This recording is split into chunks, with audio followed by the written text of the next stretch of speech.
ইসলামী ছাত্র শিবির কোনো girlfriend boyfriend তৈরি করে না। ইসলামী ছাত্র শিবির শিক্ষা প্রতিষ্ঠানে ভাই এবং বোন তৈরি করে, মাঝখানে ইসলামের দেয়াল তৈরি করে একটা সুরক্ষা দিয়ে দিতে চায়। আমার বোনের ইজ্জত রক্ষা করা যেমন আমার দায়িত্ব, আমার এই কন্যাদের ইজ্জত রক্ষা করা ছাত্র শিবির দায়িত্ব মনে করে। শফিকুল ইসলাম মাসুদ প্যান্ট শার্ট পরে এখানে কথা বলতে পারে, এখনই জোহর নামাজের আজান হবে, টুপি ছাড়া অথবা টুপি সহ এই পটুয়াখালীর সবচেয়ে বড় মসজিদে দাঁড়িয়ে সালাতুল জোহরের ইমামতি করার যোগ্যতা ছাত্র শিবির তৈরি করে দিতে পারে। Challenge, challenge, please let's go. চলেন এই প্রোগ্রাম শেষে। This is my not credit, this is my not credit for my mother and father. আমি আমার বাবা মার প্রতি কৃতজ্ঞ যে তারা আমাকে বিছনা ওয়ার্ডিং গোল করে বাইন্দা তারপর বলতো শিবিরের কাছে যাও। এই পটুয়াখালী এটাকে ট্রেনিং সেন্টার বলা হতো, ট্রেনিং টিস কি স্কুল বলা হতো, টিটি। ক্লাস 9-এ পড়া থাকতে ডোনাবেন স্কুলে এসে আমার বাবা মা এরকম গোল বিছনা ওয়ার্ডিং বাইন্দা গোল করে দিত যে তোমার মাদ্রাসা তোমাকে ইসলাম শেখাবে, আর ছাত্র শিবির যা পেয়েছি, যা যতটুকু জেনেছি, এই ছাত্র শিবির তোমাকে জান্নাত উপযোগী মানুষ বানিয়ে দিবে। যাও যাও, গো টু শিবির। আমার মা আমার বাবার পকেট থেকে টাকা চুরি করে, এখানে কোন মা আছেন বাবার কাছ থেকে টাকা চুরি করেন আমি জানি না, আমার মাকে আমি চুরি করতে দেখছি। চুরি করা মানে বুঝেন, আগে নিয়ে দিত পরে বলতো, বলছে ছেলেকে তো তুমি দিবা না, চাইলে তো দিতা না, দিলেও তো সময় লাগতো, অত সময় আমার নাই তোমার ছেলেরও নাই। নিয়ে দিছি, তারে 200 টাকা দিছি, শিবিরে লাগবে, ওখানে তার ইয়া দিতে হবে, ডেলিগেট ফি জমা দিতে হবে। তোমার ছেলে যাইতে চায় নাই, তোমার পক্ষ থেকে আমি 200 টাকা দিয়ে তারে পাঠিয়ে দিছি, মাফ করলে করো, না হলে নাই। আমার মায়ের কথা শুনে বলছি। এই মাকে বলা হয়েছে please give me a good mother, I will give you great nation. আমাকে ভালো মা দাও, আমি একটা ভালো জাতি, একটা ভালো দেশ, একটা ভালো রাষ্ট্র উপহার দেব।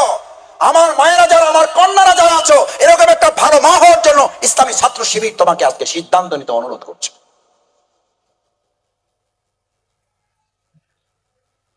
দিস ইজ ইসলামী ছাত্র শিবির। ছাত্র শিবির শুধু তোমাকে এখানে একটা বক্তৃতা শোনাতে আসে। ছাত্র শিবির তুমি ডাক্তার হবা, তোমার জন্য রেডি আছে কোচিং, চলো, দরজম মুক্ত। আমাকে ফোন করে, মাসুদ তুমি আমাদের বাউফলের ছেলে না? আমি বললাম জি আপা বলেন। এই যে আজকে আসতে আসতে আমার ফোনে একটা ভয়েস রেকর্ড আছে, কান্না, কেঁদে কেঁদে ফোন করেছেন, আমাকে বলছেন যে আপনার সময় হবে না আমি জানি, এই জন্য ভয়েস মেসেজ দিয়ে রাখলাম। কাঁদছেন, ভাই দেশটার কি হবে ভাই? আমি বললাম কেন আপা কি হয়েছে? আমি শুধু একটা রিপ্লাই দিয়ে রাখছি, কেন কি হয়েছে? কি হয়েছে জবাব তার 1 মিনিট 43 সেকেন্ড। ভাই আমাদের কোনো উপায় নেই, আমরা শেষ। এই যে শেষ, সব জায়গার মেসেজ, সব জায়গার মেসেজ শেষ। আচ্ছা তুমি বলো, এই শেষ যেখানে আইএমএ জাহিলিয়া যখন শেষ হয়েছিল, সেই সব শেষের জায়গা থেকে, ফুল স্টপ থেকে আলোর যাত্রা শুরু করেছিল ইসলাম না মানুষের তৈরি করা মতবাদ? এটা নিয়ে তোমার যদি কোনো বিভেদ থাকে, কোনো আর্গুমেন্ট থাকে, কোনো ডিবেট থাকে, কোনো অসুবিধা নাই। খুব সিম্পলি বুঝো, খুব সিম্পলি বুঝো, যেখানে অন্ধকারের শেষ, যেখানে আমাদের কন্যাদেরকে জীবন্ত কবর দেওয়া হতো, কি আফসোসের ব্যাপার না?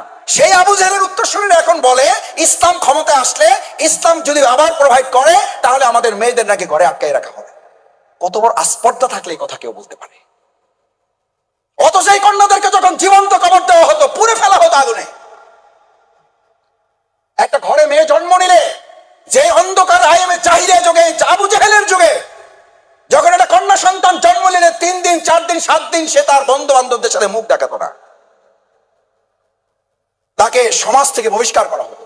তোর কন্যা হয়েছে, তুই এখনো জীবন্ত কবর দেও নাই। দিস ইজ ইসলাম। আর সেই ইসলাম এখন তোমাকে বলে ইসলাম আসলে তোমাদেরকে আটকে ফেলবে। এখন সেই ইসলাম নিয়ে তোমাদের মধ্যে ইসলাম ফোবিয়া, তোমাদের মধ্যে ইসলামের ভীতি ছড়ায়। ইসলাম আসলে তোমাদেরকে ঘর থেকে বের হতে পারে। আর আজকে তোমাদের এই প্রোগ্রামটাকে আমরা কোনো ঘরে করছি না, বাইরে করছি, মানে তোমাদের ঘরে না বাইরের জগতে। তাহলে একটা করতালি দিয়ে তাদেরকে একটা প্রতিশোধ জানাও জানাও যে ছাত্র শিবির আমাদেরকে ঘর থেকে এখানে ডেকে নিয়ে এসেছে। আর একটা কথা বলি, কিছু মনে করো না, তোমরা তো আমাদের কন্যার মতো। এখানে ঢোকার সময় তোমাদের যার নেকাব আছে তাকে বলা হয়েছে আসসালামু আলাইকুম, আপনাদের আমাদের খুব দরকার ছিল, কারণ নেকাবওয়ালা লোকই আমাদের টার্গেট। আসেন, যার নেকাব নাই একটু এদিক ওদিক আছে, এই পাশে দাঁড়ান, দাঁড়ান, এটা শিবিরের প্রোগ্রাম, জেনেও আপনি এই অবস্থায় এসেছেন, ভারী অন্যায় করেছেন। আপনার বাবা মা কোথায় ডাকেন, শিক্ষক কোথায় ডাকেন, এতটুকু হুঁশ বুদ্ধি নাই, শিবিরের প্রোগ্রামে আসছেন। এই কথা বলা হয়েছে এরকম একজন লোক দাঁড়াও, দাঁড়াও। একজন অভিভাবক বলেন ছাত্র শিবির আমাদের সাথে অন্যায় আচরণ করেছে, করেছে, আমিও করেছি, আমিও করেছি। আমি এই কথাটা বলতে ইমোশনাল হচ্ছি। আমি বিশ্ববিদ্যালয়ের রাষ্ট্র নির্বাচনে আমাকে একটা হলের জিএস ক্যান্ডিডেট করা হয়েছে। আমি ভোট চাওয়ার জন্য গিয়েছি। আমার ডিপার্টমেন্টের আমার বান্ধবী, আমি এখন খুব সাহসী মনে হয়, আমি খুব লাজুক প্রকৃতির মানুষ, আমার পরিবারের সদস্যরা আছেন, কেউ কেউ জানেন তারা। আমি আমার ভোট চাইতে গিয়েছি যে আমি জিএস ক্যান্ডিডেট শহীদ শামসুজ্জোহা হলের। তো এরকম নিচের দিকে তাকায় কথা বলতেছি, তো এই তুমি মাসুদ না? বললাম জি আপা আমি মাসুদ। তো কি হয়েছে কি, সে ওই যে আমি তো জিএস নির্বাচন করব, একটু আমার জন্য দোয়া করবা আর আমার একটু ভোট দিবা। মাথা জাগাও।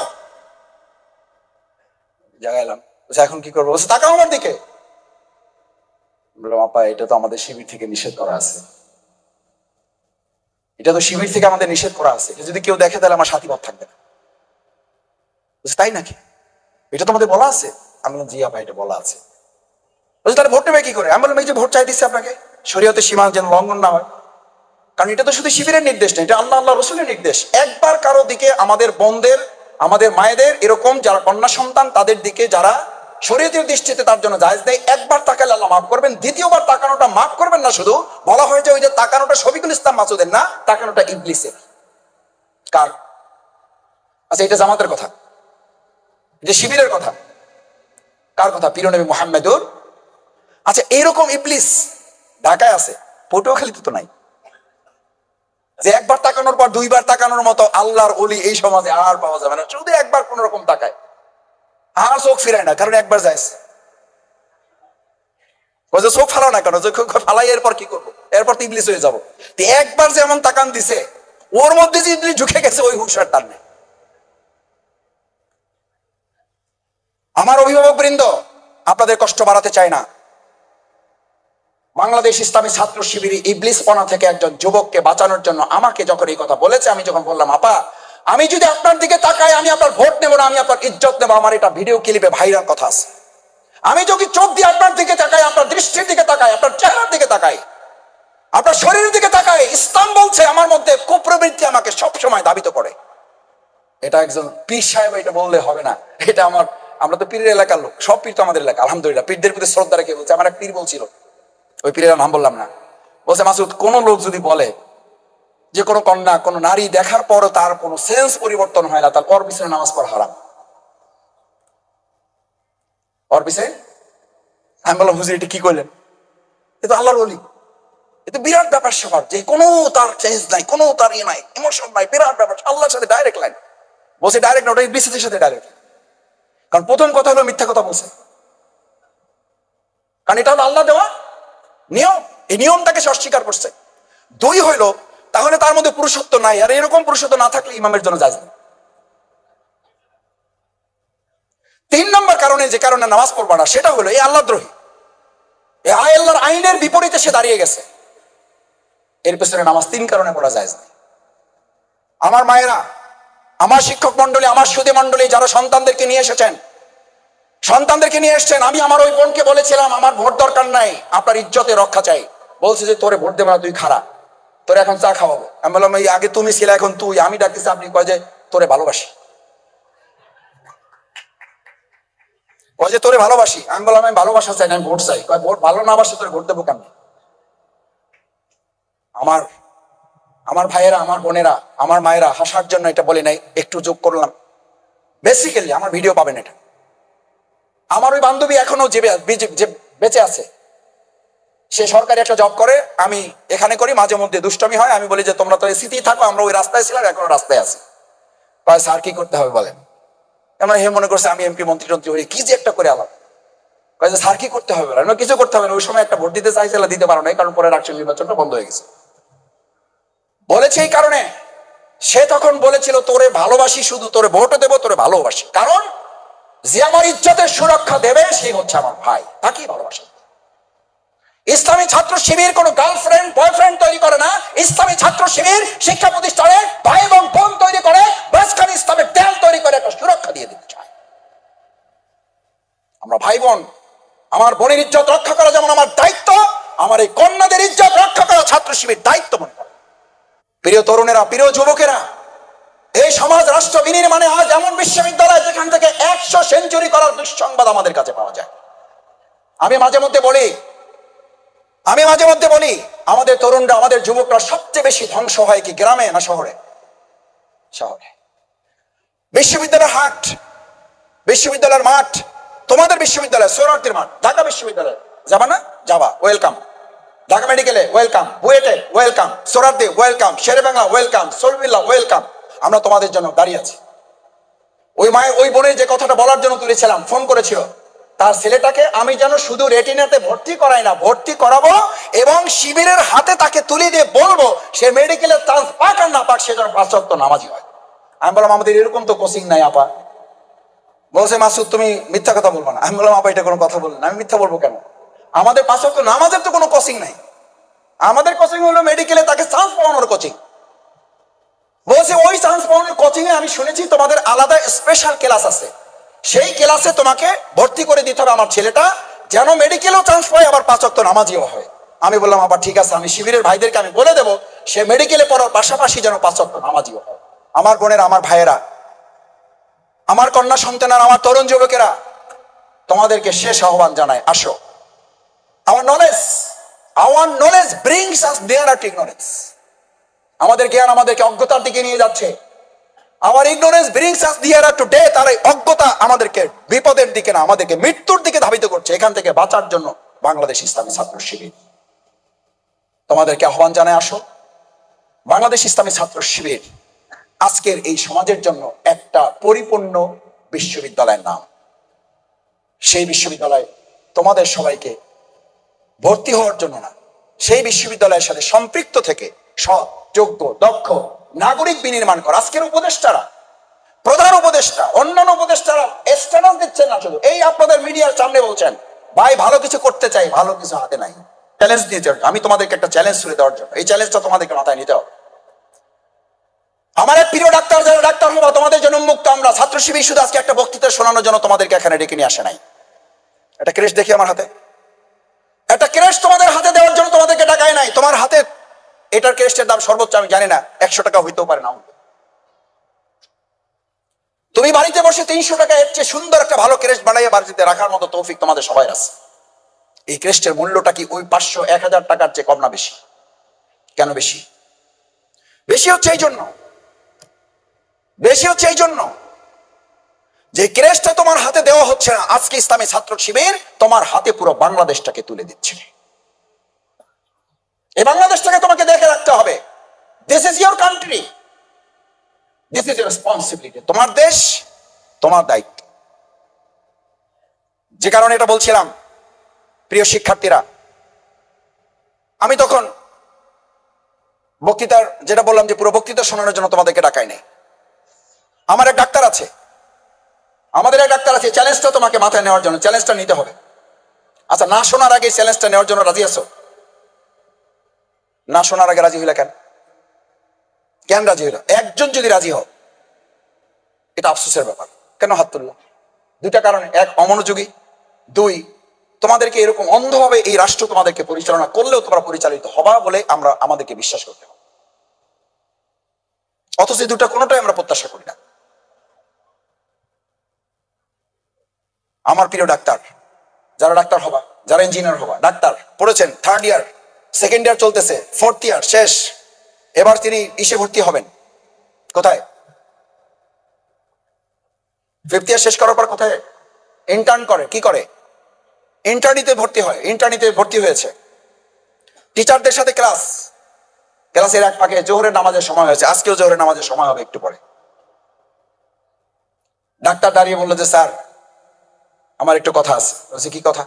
স্যার জামাতের সময় হয়ে গেছে, তো আমাকে একটু নামাজ পড়ার সময় দিতে হবে। বলছে এই কারণেই বলছি, এই বিজ্ঞানের ক্লাস টেলাসে, ডাক্তারের ক্লাস টেলাসে নামাজের সাথে এগুলোর কোনো সম্পর্ক নাই। আমার ক্লাসে এগুলো বলবা না।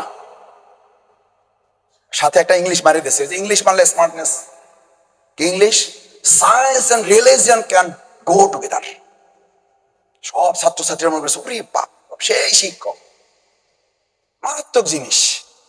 Science and religion can go together. বিজ্ঞান এবং ধর্ম একসাথে চলতে পারে না। সব মেরে গেছে।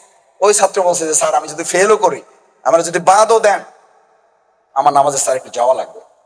এখন আপনি অনুমতি দিলেও যাব, না দিলেও যাব। এখন আপনার আদবের সাথে যেতে পারলে আমার জন্য ভালো।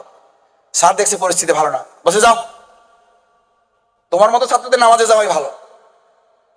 গিয়েছে, নামাজ থেকে ফিরেছে। আমি এগুলো শুধু গল্প বলার জন্য বলছি না। It's your stamina, it's your decision, it's your standard, it's your message, it's your future, it's your career, it's your responsibility. ছাত্র ফিরেছে, এবার লাস্ট টেস্টটা হবে, সবাইকে কুইজের জন্য দিয়ে দেওয়া হয়েছে। ওই ছেলে ফার্স্ট হয়েছে। সে জানে না, নাম নাই তো, রোল আছে শুধু। এই ফার্স্ট কে হয়েছে, দাঁড়াও। এ তো মনে করছে যে ফার্স্ট হয়েছে ওই যে বেনামাজি, আল্লাহরই স্বীকার করে না, এরকম একটা। এ তো খুব কৃতিত্ব, এই ফার্স্ট হয়েছে, কে, দাঁড়াও।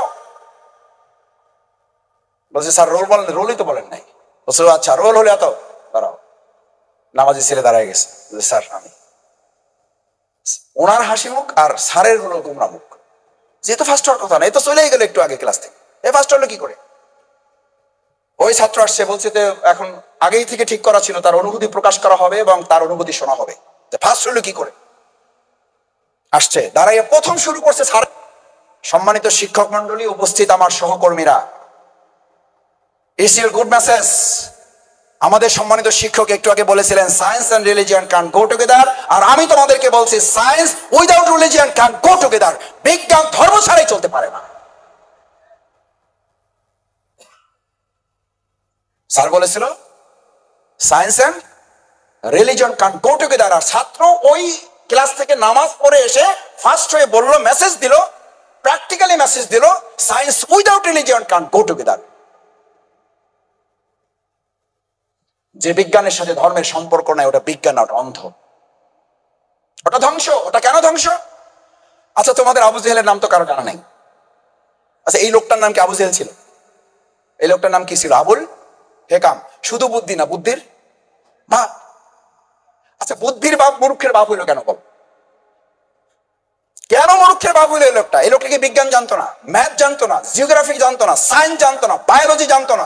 এখন পর্যন্ত বলা হয় পাথর খোদাই করলে সৌদি আরব বা ওই রাষ্ট্রগুলোতে যে বিজ্ঞান, যে লিটারেচার, যে জিওগ্রাফি, যে ম্যাথ পাওয়া যায় পৃথিবীতে এখন পর্যন্ত তার ধারে কাছে যাওয়া যায় নাই। তাহলে what is the difference between Abul Hakam and Abu Jahel? What? এটা আমার মায়েদেরকে বলতে হবে, এটা আমার শ্রদ্ধাবাদর শিক্ষকদেরকে বিবেচনায় নিতে হবে।